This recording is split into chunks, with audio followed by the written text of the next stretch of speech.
Ассаламу алейкум. Урматтуу биздин Кыргызбай YouTube каналынын катталуучулары, урматтуу дүйнөнүн булуң бурчунан көрүп жаткан менин жердештерим, мекендештерим, саламатсыздарбы? Бүгүн биз метро Южныйда Нарын Плюстун жаңы ачыла турган мындай чакан ашканасына келип калдык деп айтсак дагы адашпайбыз. Мындан 5 ай мурда Бек агабыз депортация болду, Россиядан кетти деп акыркы филиалын ачып жардам кылдык элек. Андан көп узабай 2 айдан кийин жакшы сүйүнүчтүү кабарлар болуп, Россияга келип, кайра өз ишмердүүлүгүнө улантып, бизнесин жүргүзүп жатты эле. Буйруса мынакей бүгүн Южная метросуна дагы бир филиалы ачылып отурат. Южная метронун биринчи выходу мындай көргөзүп коюлук элек мынакей. Южная метронун биринчи выходунан чыгып эле оң менен мындай зданиянын жамбашы менен келгенде бул жерде Кыргызстан өзүбүздүн продукталарын саткан дүкөн бар. Бул жерге Нарын Плюс халал деп ачылып отурат. Аябай көп суроолор жаралды. Кантип Кыргызстанга депорт болсо дагы кирип келди деген маселелерчи мага чалгандар да деле көп болду да, же бир алдап эле чыгардыңар беле депчи. Ошол суроолор баарын агабызга бермекчибиз. Бизден алсай туруңуздар. Алдыңкы мүнөттөр аябай кызыктуу болот деген ишеничтебиз. Ассаламу алейкум. Алейкум ассалам. Жакшы. Күндөй болуп эле жаркырап калдым. Рахмат. Сен келсең эле ошондо коом мен өзүчү. Бизди аябай көп бир туугандар көрүп атат. Кенен өзүңүздү тааныштырасыз, мурда кийин билбегендер бар балким, амандашып. Эркин маек кылабыз. Бүгүн эркин маек болсун. Мындан 6 ай мурун марттын 30-унда сен менен биринчи жолу видео тарткан элек эсиңде болсо. Таанышып, Сходинскийде барып точкабызды ачып, ихсан кылып, канчалаган биздин өзүбүздүн мекендештер келип. Эми баягы Сходинскийде иштегенде мындай мекендин шаурмасын сагынган биздин жердештер канчалык көп экенин мына өзүң да көп болдуң.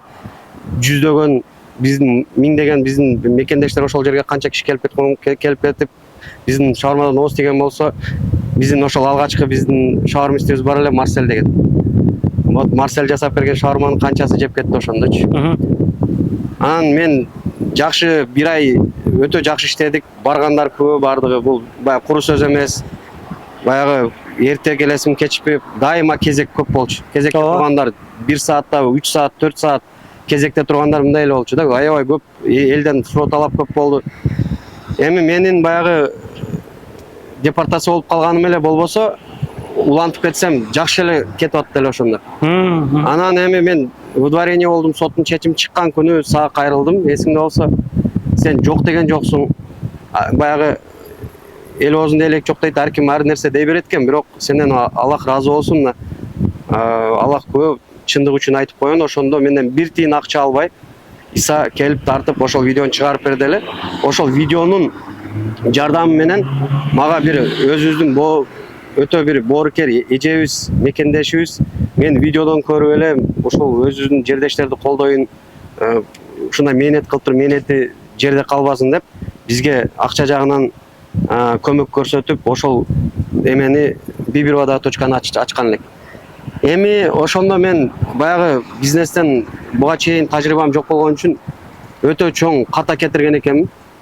Көрсө жайгашкан жерден баягы локациядан көп нерсе көз каранды экен да. Мен буга чейин ойлоп турмун, эми бизди баягы элдер таанып калды, каяка ачылсак деле элдер келип жей берет деген ой болгон да мен. Ошон үчүн Бибирова ыңгайсыз болсо дагы метродон кичине алысыраак болуп калды. Анан эмеси көчөсү да бир тараптуу, баягы односторонний эле, билесиң? Ооба. Бир эле жактан келесиң, бир жактан чыгып кетесиң, баягы ар жактан келген машиналар кире албайт да. Ошол жагынан кичине ыңгайсыз болуп, ал жакта элдер баягы Сходинскийдегидей болгон жок. Келген кишилер өтө көп таксисттер дагы айтып атты, бияка келиш жаман ыңгайсыз болуп атат. Ошол башка жактан метрого жакын жерден эле ачылбайсыздарбы деп эме кылгандан. Анан бул эменин бардыгын соода дагы көрсөтүп койду да. Чын эле мына мен июндун аягында келген болсом, ошондон бери баягы мен ойлодум, эми жайкысын баягы соода өзү ушундай болот, эми күзүндө кайрадан көтөрүлөт деген үмүт менен күзгө чейин алып келдим ошол эменичи. Бирок чындыгында эле ал жер кичине баягы ыңгайсыз экен элдерге. Актабай калды. Актаган жок. Актады, бирок мени мындайча айтканда пайдага чыгара алган жок да. Ошол өзүнүн ордунда эле тура берди да, баягы өнүкпөйчү. Анан муну менен жүрө берген болбойт. Бир өзгөртүү киргизели деп өзүңөр көргөндөй мына чоң торговый центр Южныйдын сол капталында Днепропетровский проезд жактан мына өзүңөр көргөндөй Нарын шаурмасы деп бияктан ачтык. Бул жер эми бул жактын ыңгайлуу жери.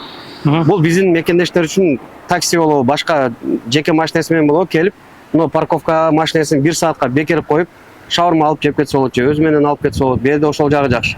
Эгер метро менен келгендер болсо, мына Сходнийскийде иштеп атканыңызда метро менен өтө көп киши келчү. Атайын метро менен келип жеп кетчү эле да. Ошол кишилер Бибировага келе албай калышты, себеби алыс экен деп. Берде болсо, мына биринчи выход метродон чыкканда эле Мына дагы бир көргөзүп болдук туугандар, мынакей. Биринчи выходтан чыккандан кийин эле оң менен мындай эле келгенде метродон 55-60 метр эле берди экен да. Вообще жакшы жерге ашпыз. Парковка бекер. Парковка бекер, 1 саат парковка бекер. Анан эме 1 сааттан ашып кетсе 50 сом эле. Саатына 50 сом. 1 сааттан ашып туруп калсачы. Анан ошол эми буюрса жакшы ниет менен ачып атабыз. Эми Кудайга шүгүр. Сенден Аллах разы болсун. Сен мени өтө колдодуң. Сен колдооң менен биз көп ийгиликке жеттик деп айта алам. Неге? Себеби сен өзүң жакшы билесиң, Сходнийскийде биз жаңы ачылганда биздин керек болсо, бай орусча айтканда вывескабыз да жок эле. Билесиңби? Бир наклейканы жабыштырып койгон Нарын плюс деп, өзү бир эски өздөрүнүн немесин коюп койгон элек, чайкана деген. Мынакей азыр биздин өзүбүздүн мондай Нарын плюс деген өзүнүн вывескабыз бар. Өзүң көргөндөй биздин өзүбүздүн кийимдерибиз, формаларыбыз бар азыр. Биздин өзүнүн пакеттерибиз бар. Биздин азыр 2GIS-те болобу, навигатордон Яндексте болобу, бизди тапсаңар болот азыр. Биздин Нарын плюс картада дагы бар. Нарын плюс азыр Delivery менен Яндексте дагы бар. Биз доставкада да иштеп атабыз азыр. Жакшы. Эми Кудайга шүгүр, мен башында басымды өзгөчө өзүбүздүн жердештерге койгон элем да, билесиң, мен айткан элем, мен бул шаурманы биздин жердештер үчүн өзү баягы жергиликтүү калктын жебесе керек, майлуу деп. Мен көрсө адашкан экенмин. Бибировада иштеп жүрүп биз мени байкадык. Бибировада бизде ошол жердештерибиз көп келбесе дагы, ошол жергиликтүү калк кармап турду да, мындайча айтканда. Өтө көп орустарыбыз үйрөндү. Бияка азыр көчүп кеткенден кийин азыркыга чейин өткөндө Яндекстен чалды. Яндекс аркылуу бизге чыгыптыр. Яндекс аркылуу чыгып, кантип сиздерден заказ кылсак болот, алыска кетип калдыңыздарбы депчи. Көрсө биздин эмени, биздин шаурманы орустар дагы жактырып жейт экен. Ошодон кийин анан биз ойлондук, андай болсо биз дагы коркпой эле Яндекске чыксак болот экен. Яндексида Deliveryге чыгып, тамагыбызды ошол интернет аркылуу жеткирип доставка кылып иштесек болот экен деп киргиздик, шүгүр. Азыр уже интернетте мен акыркы комментарийлерди окусам, бир негатив комментарий, ал дагы негатив муздап калыптыр деген негатив болуптур. Комментарий. Калган бүт бары өтө сонун, жакты, сапаты, көлөмү баары жайында депчи. Аябай жакшы экен. Анан негизи поддержка кылып калды деп калдыңыз, эл бар экен да, мына эл мындай аябай каттуу переживать этти, чындыгында акыркы видеодо аябай каттуу переживать этти. Акчам муну берет элем депчи. Жанагы эжегедер Алла разы болсун да. Жөн эле карызга, проценти жок карызга берди акчанычы. Прям разы болуп кеттим чындыгындачы. Ушундай жакшы адамдар көп экен, дүйнө турат деп коюп эле. Прям туура экен да ошочу. Мына өзүңүз дагы ачык көңүл адам экенсиз. Кудай таала дагы берет. Көп филиалдарыңыз азыр жабылып калыптыр. Негизи анан кийин бир-эки айта турган маселе, мындай Айныды, Нарын плюс деп чалгандар дагы болду да магачы. Мен өзүмө да чалган да. Ошо эми кандай болот бул жагы, кандай өзгөчөлүк менен ачып атабыз? Графиктеринен айта кетсеңиз өзүңүз. Бизде өзгөчөлүк өтө чоң. Мен сага эгер убактың болсо барып цехти тартсак жакшы болот. Эгер убактың болбой калса, мен кече атайын видео тарттым телефонго элечи. Ошону мүмкүн кошуп коесуң видеоңочу, 40 эме алып кесип кошуп койсоң, элдер да көрсүн. Мен эми мурун өзүң билет элең, фарштан жасайт элек, билесиңби? Баягы экольдон, заводдон алып, ошол фарштан жасачу элек. Азыр болсо биз таза эттен жасап атабыз. Таза эт деген кандай? Бул жаңы союлган баягы буканын этин алып туруп, моюн эт кошулбайт, мисалы үчүн эме кошулбайт, баш эт кошулбайт. Биздики таза кол, кабырга, сан. Баарын аралаштырып, ошондон чыгарып атабыз. Таза эттен. Аны мен кепилдик бере алам, аланын үстүндө дагы, аланын астында дагы мынакей мен 100% кепилдик берип айта алам. Коркпой биздин шаурманы келип жесеңиздер болот. Мындай таза эт менен Кыргызстанда да жасабайт, чынын айткандачы. Себеби Кыргызстан шаурмаларын деле жеп жүрөбүз, көргөнмүн, өз көзүм менен. Жасалган жерлерин дагы билебиз, мисалы үчүнчү. Кандай эттен жасайт, канчалык эмеде жасайт, мисалы үчүн. Кандай баада сатат. Өзүңүздөр деле мисалы Лалафодон деле кирип көрсөңүздөр, даяр фарштар Бишкекте 280ден сатылат да. Эми еттин баасы 500-600 болуп атса, кантип 280ден даяр фарш болушу мүмкүн? Ал кандай эттен жасалышы мүмкүн? Өзүңөр деле ойлонуп көрсөңөр болот. А биздики, Кудайга шүгүр, 100% таза, ошон үчүн кичине кымбатыраак. Бирок биз тазалыгына, адалдыгына кепилдик беребиз. Жаңылык сурап калдым. Биз азыр форелден шаурма жасадык. Аны көп балыктардан жасап эксперимент кылып көрдүк. Мен мунун даамы Бишкекте мен бир жерден жеп, аябай жагып, ошону деле жасап көрбөймүнбү, мүмкүн орустарга деле ошол балык жагып калат, өзүнүн жердештерге мүмкүн жагат форель депчи. Анан бияка келип сразу эле форелден жасайын деген, бирок форель кымбат экен аябайчы. Форелдин баасы 1000ден ашык экен. Мисалы, сушиде эмеде иштеген балдар болсо, мен сөзүмдү далилдеп берет. Өтө кымбат экен. Анан өз баасын эсептеп көрсөм, мүмкүн кымбат болуп кетсе албай калабы деген ой менен, анан ошентсе дагы кой киргизе берейин дедим форель менен. Себеби кымбат болсо да сапаттуу болсун, арзан бирок сапаты жок болгондон көрө деп. Берки балыктарды токтотуп, ак балыктардан жасабай эле коеюн деп кызыл балык өттүм форельге. Буюрса, мына экинчи күн келип дамтатып кетти, сөз. 450 сом болот баасы форельдики. Бирок өзгөчө шаурма, аны өзүңүздөр жеп көрөсүздөр. Анан шаурдок деген жаңылык кирди. Ошол баягы эле шаурмабыздын ичине адал сосиска кошуп эме кылабыз. Анда даам өзгөчө болот экен. Аны дагы жеп көрдүк, өзүбүзгө жакты. Аны дагы элге сунуштап сатып көрдүк анычы. Ал бирок менюга кире элек болчу, бирок сатып көрдүк. Азыр менюга киргиздик аны дагычы. Анан бир кичинекей конвертик деген биремени ойлоп таптык өзүбүз эле. Аны дагы эми келип жеп эме кылып кетсеңиздер болот. Анан дагы кошумча именно ушул точкабызда бизде эмебиз бар, тандырыбыз бар. Эми самсаны да чыгарайык дедик. Бизде эмнегедир элибиз самсаны жакшы көрөт окшойт. Анан самсаны да кошуп койсок жаман болбосо керек деп. Азыр эми бизде бул жерде шаурма жеп, анан самса жегиңиздер келсе, самсаны да алып кетсеңиздер болот. Аябай жакшы экен. Анан кантип келдиңиз мына Келгеним мындай да, баягы өткөндө бир блогер келип эле тартып эме кылып чыгаргандан кийин комментарийинде көп эмелер болуптур. Бул аке депортациялым деди эле, алдап келдиби, кантип эле келип калды депчи, депортациялсо келе албайтпы деп. Ооба, мен выдворение болгонмун. Аны мен азыр эме видеодон көрсөтөм силерге, телефондон Мосгорсудтун сайтына кирип эле мен фамилия аты жөнүмдү терсеңер, Какаров Нуралибек Юлдашалиевич деп. Каалаган киши текшерсе болот аны. Мен ошо мен аты жөнүндө эле терсеңер бүт чыгат, мен калп айтып атам, чын айтып атам, ошол жерден көрүп эле өзүңөр билип алсаңар болот. Бул жерде эме да, Кудайдын бул дагы болсо мен мага кылган жакшылыгы деп эле эсептейм. Себеби чын эле кара тизмеде жок экенмин. Мен 2,5 ай Кыргызстанда болдум. Анан утуру кирип текшерип, улам текшерип карап турдум, бирок кара тизмеге кирген жокмун. Анан биздин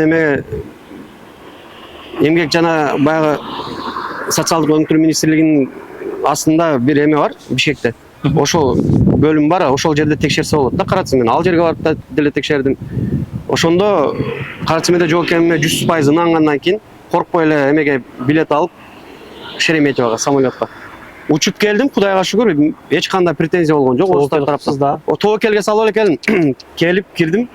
Мына жүрөм өзү көрүп аткандай. Жүрөм токен да.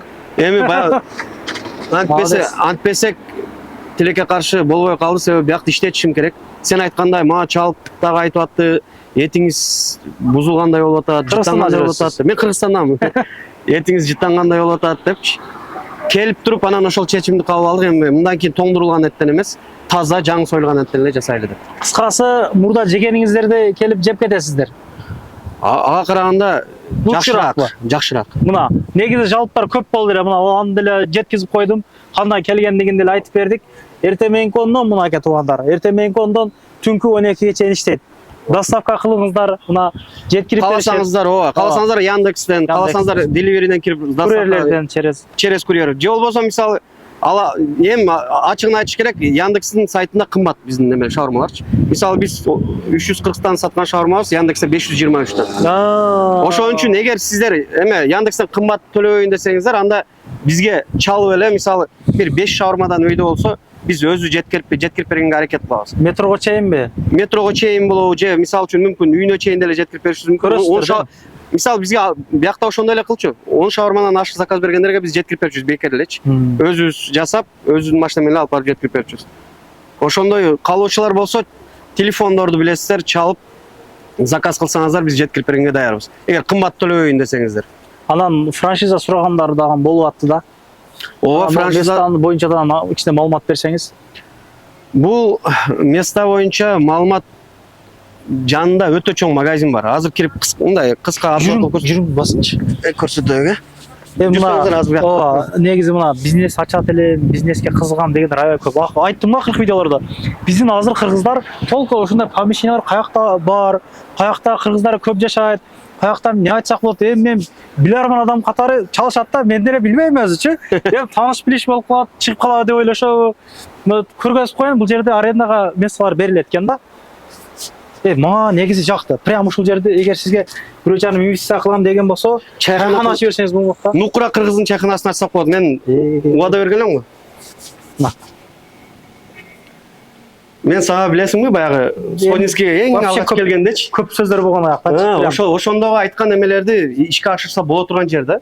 Эгер бир акчалуу инвестор болсо, мисалы менде акча бар, кел ошол оюңду ишке ашырабыз, мен жардам берейин.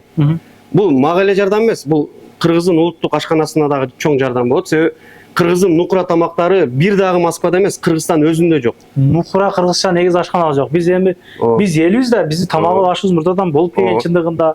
Бул агыз айтканда чындыгында жүрөгүмө тийди да. Неге биздин ашканабыз жок? Кылымдарды карыткан тарыхыбыз бар, бирок ашканабыз жок. Ашканасы жок эл болмок беле, мисалы үчүн бул Союз учурунда эле жоголуп кетти, көп эмелер колдонулбайчы. Буга чейин биздин ата-бабаларыбыз эң даамдуу, эң жакшы тамактарды биздин ата-бабаларыбыз жасап келген да, эттенчи. Биз билесиңер, эт биз үчүн азык, эң негизги азык болуп эсептелет. Нандан дагы эт эң негизи болуп жүрөт. Туура айттыңыз. Азыр чучук жедим. Ошон үчүн эгер чын эле кызыккандар болсо, мисалы мен биринчи видео чыгарганда өтө көп киши мага чалдыңыздар. Эме Кыргыздын улуттук ашканасына бир жакшы сөздөрдү айттыңыз эле, ошол эгер ача алып турган болсоңуздар жардам беребиз дегендер болгон ошондо. Эми чын эле баягы сөз менен эле эмес, материалдык жактан дагы эгер өзүңүздөр катышам десеңиздер, келип чогуу жасасак болот ошол нерсе. Бизнести дең. Бизнести. Мынакей көргөнүңүздөрдөй бир чоң, бул жер мурун эме адал эт саткан магазин болгон экен. Рынок баамында, Рынок сыяктуу. Бул жерди эме убагында Москвадагы эң алгачкы халал магазиндер ушул болгон экен. Эң алгачкы. Бул жерди муфтий өзү келип ачкан деп, бул жердин ээси чечен киши. Чечен өтө имандуу, намаз окуган кишилер да. Эми ал кишилер калп сүйлөбөйт. Мага айтты, бек бул жерде ачканда мына артында эме турбайбы? Сертификат. Ушул эмени Ушул эмени муфтий өзү келип тапшырган дейт. Себеби Москвадагы эң чоң адал магазин ушул болчу дейт. Бул кече пандемиядан кийин кичине бая бул эмени ачкан киши кичине аксап калып, эме финансылык жактан жабылып кеткен экен. Ошого айтып атат, кааласаң дейт, ушул жерде алып, азыр чайхана кыл дейт. Толук эле нарын плюс чайхана кылсаң деле мен ыраазымын. Баягы эң негизги эле талабы баягы алкоголдук ичимдиктерди сатпасаң эле болду дейт. Биз айтам, ансыз бизде ал нерсе итак эле жок. Мен келип эле айттым го, арендасы дагы арзан экен. Прям арзан экен да. Прям мен жана YouTube айтпай эле коеюн, прям арзан экен. Могу чоң ушунча помещение ал прям арзанда туугандар. Моолорду алып туруп эле ашкананы маяка киргизиш керек. Могу жакта морозилкасы менен бар экен да. Мына могу чоң морозилканы өзүн эле 1,5 миллионго жасаткан деп айтты да. Эт кырка турган жанагы аппаратура бар экен. Буякта тонна эттерди илип койсо болот могунун ичинечи. Ушул жака ашкана кылыш керек дагы. Могу жагына тапчаң кыласызбы, могу жагына бир 60-70 адам отура турган месталар кылып койсокчу, прям адам жана бул үзүлбөй калат да. Арзаныраак кылып, сапатка иштепчи. Мына бул жер бүт ачык терезе. Бул жерде мисалы биздин ашкана элден жашырылган жок да. Мен өзүм каалагандай ашкан экен да. Мен каерде болсо айтып эме кылып келем, мисалы үчүн биз кааласаңыздар ашканабызды көрсөткөнгө даярбыз. Өткөндө баягы бир Манас Кежи деген бала келип тартканда деле айттым эле, эгер кааласаң жүр, алып барып көрсөтөйүн. Бирок келген жок ал. Баягы ашканандагы жасаган цехти көрсөткөнгө да даярбыз да. Бул жер мен ойлогондой экен. Мына тазалыгын өзүңүздөр дайыма келип көрсөңүздөр болот. Бирдеме болсо бизге бет жүзгө айтсаңыздар болот. Бул эмне бу жерде тозуп жатат, эме болуп жатат депчи. Биз мына жерде ушул эменин ичинде иштейбиз. Мына 2 тандырыбыз бар. Ушул жерге самсы да чыгарабыз. Самсы да кошулган айтмакчы. Айттыңыз. Эме тоок нети менен анан уйдун эти менен самсы болот. Тандыр самсы. Франшизаны эмне кылдыңыз? Ошону айтып коеюн бизге. Франшиза сатылат. Франшиза алам дегендер болсо бизге кайрылсаңыздар болот. Ал жөнүндө сөзсүз. Анан эгер менде мындай эме болуп атат да, азырчы бир мындай проблема болуп атат, орусча айтканда, көйгөй. Эме сен өзүң жакшы билесиң, мага жардам кылган эженин акчасын кайтарып беришим керек болуп атат. Бересем бар. Ошон үчүн ошон үчүн мен ал эжени да уят кылгым келбейт. Ал эже ушунча мага мүмкүнчүлүк берди. Ошол эженин жардамы менен мындайча айтканда ошол эчтеке жоктон ушул эмеге келдик да азырчы. Эми эгер эме болсо кааласаңыздар Химкини алсаңыздар болот. Кааласаңыздар ушул точканы деле сатышы мүмкүн. Ошол эженин акчасын бериш үчүн. Өзү негизи саткым келген жок, бирок баягы карыз эме. Бул жок, андан дагы деген сөздөр бар. Андан дагы баягы эженин алдында мен өзүмдү баягы туура эмес эмеде көрсөткүм келбейт да. Эже мага ишенди, мага берди акчасын. Ошон үчүн мен дагы эжени уят кылбай акчасын кайтарып берейин. Бизнесимди сатсам сатайын, бирок эженин алдында жүзүмдү ак кылайын деп. Ошон үчүн сага айтып аткан жаңы да ошону айттым сага. Эгер макул ошол эженин акчасыны мен берейин, анан чогуу ушул чакынан иштетейик деген бир акчалуу бир жакшы эмелер болсо, келиңиздер сүйлөшөбүз бул жерде. Мен айтам, бересебизди сиз менен түзмө түз отуруп сүйлөшөбүз. Баягы кандай пландар бар, эмнеден баштайбыз, бүт менде бардыгы ирети менен бар да. Түшүндүрүп берем, эгер сиздер кызыксаңыздар, мен колдойм. Эженин акчасын берем, бияка акча жумшайм, ушул жерде өнүктүрөлү десеңиздер, өнүктүргөнгө даярмын. Анан жок, мен өзүм эле иштетем, сиз мага өткөрүп бериңиз десеңер, анда мен бүт сетти өткөрүп берүүгө даярмын. Сетке эмне бар? Бул эки иштеп жаткан точка десе болот, мына ачылат бул эртең. Цехыбыз бар, чакан кичинекей. Анан азбы көппү кичине таанылып калган брендибиз бар. Ушул мына тоонун сүрөтү бар плюсту көрсөңөр, бул биздики. Нарын плюс, мынакей, мына бол, өзүңөр көрүп аткандай. Анан эми баягы бүт интернеттеги эмелерибиздин баарын өткөрүп беребиз. Номер, сайт, сайт, номер баардыгы өткөрүп берилет, пакет. Бизде эми көп нерселерибиз жаңы дагы кошумча кирип атты эле да, биздин эмеге байланыштуучу, биздин бизнеске байланыштуу. Алардын баардыгын бөлүшөбүз. Жакшы. Анан эгер өзүңүз иштетип калсаңыз, мен сизге идеям мына бул холодильниктерди алдырып туруп, адам отуруп атқан место кылган, бир жок дегенде 20 адам отуруп атқан. Мына жергечи 2 адам, 4 адам бири-бирине карап отура тургангычы. Могу жерге бир 2 стол батат да, могу. Някачы. Моякты до конца кылсаңыз болот, муну чызыктан мынайчы. Ооба, кызыл дис. Отуруп жей турган жери бир кичине эле экен туугандар. Бул эми чаккан шаурма ошондой жер да, бул жерчи. Самсакана сыяктуу демекчи да. Бул жерде отурса болот, бир 2-3 адам, 4 адам. Бул жагында. Мына бияка кирип эле эме кылсаңар болот. Эми көрүп турат. Мына жакшы бияка. Мына телефонум биякта калган экен азыр. Эмнени көргөзөт? Жанагы сайтты бер. Ошону көрсөтүп коеюн, баягы куру сөз болбой, көп суроо болду да ошол жөнүндөчү.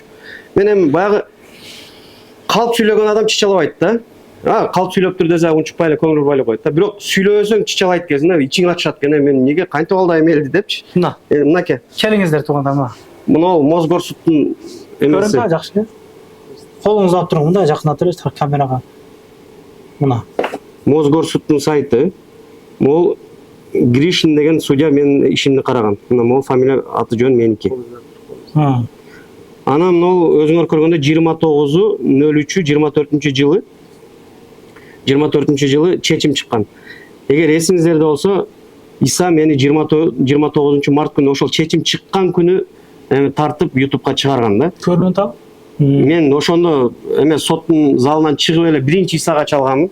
Эсиңде болсо чалып, ушундай болуп калды, мен выдворение кылды, жардам берип кой десем, сен болуп тура экен, мен барып сизди тартып чыгарып берейин элге деп чыгарып бердиң эле. Ошондон дагы мен сага өтө ыраазымын. Аллах разы болсун. Эл карап турат, бизден бир видео эмне деген нерсе тууган. Ооба, эми эл бар экен, мына болуп атат, Кудайга шүкүр. Эл мына бир видео эмне дегенде эсиң, кээ бир адамдар үчүн бир видео акча экен да. Сен мисалы канча жакшылык кылып жүрөсүң, аны дагы айтыш керек. Мисалы кээ бир комментарийлерди окуп, мен дагы эме болдум, Иса кайсыл тамакты жесе эле мактай берет деп эле эме кылсам, мен бияктан отуруп мен жиним келип кетет. Бир жакшы сөз жазган ордуна бир жаман сөз жазып коюп, рахат алгандар бар окшойт деп коем да. Жакшы сөз арнай албайсың бирөөгө. Ошол жаман сөзүңдү аябай эле койчу, эмне кыласың ошону айтып. Айтып туруп, ошонун рахат алгандар бар экен деп ойлоп калам да кээдечи. Мисалы үчүн мен дагы ушуну депортация болду, алдады, мага эмне пайда? Эмнеге мен алдашым керек элдичи? Мына ошону көрсөтүп коеюн деп атайын, сага азыр телефонду көрүп калбайсың деп атпаймынбы? Жакшы. Мына ушундай кыскасы. Ооба. Толун айтып бүттүк.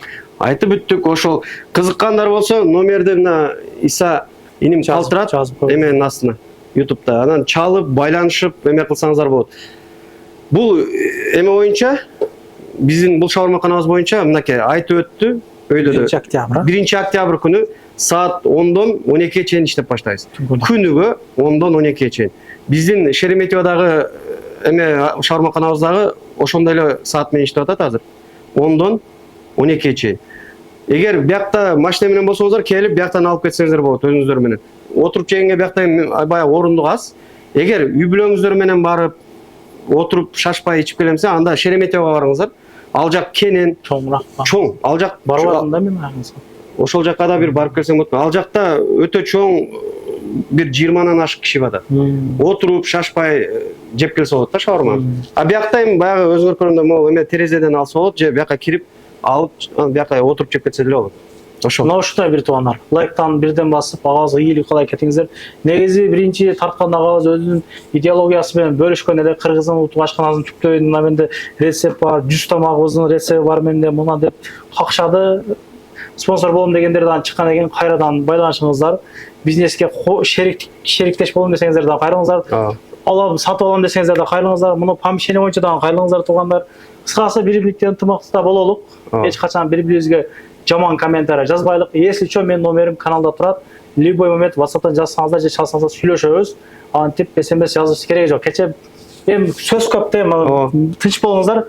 Каналга каттала кетиңиздер. Ассаламу алейкум. Аман болуңуздар. Анан дагы мекендештер кимдир бирөөлөрдө кирди чыкты маселелери болуп, ишеничтүү адамдарды таппай жаткан болсоңуздар, мен ушул жерге Сүйүн агамдын номерлерин коюп койгонмун. До конца айдайт, келгенден кийин 3 айга коюп берет, чыкпай туруп, чорныйдан базадан текшерип берет. Ушул окшогон 7 орундуу Альфард Сиеналар менен чыгып келесиздер. Сүйүн кирди чыкты ушул жерге коюп койдум.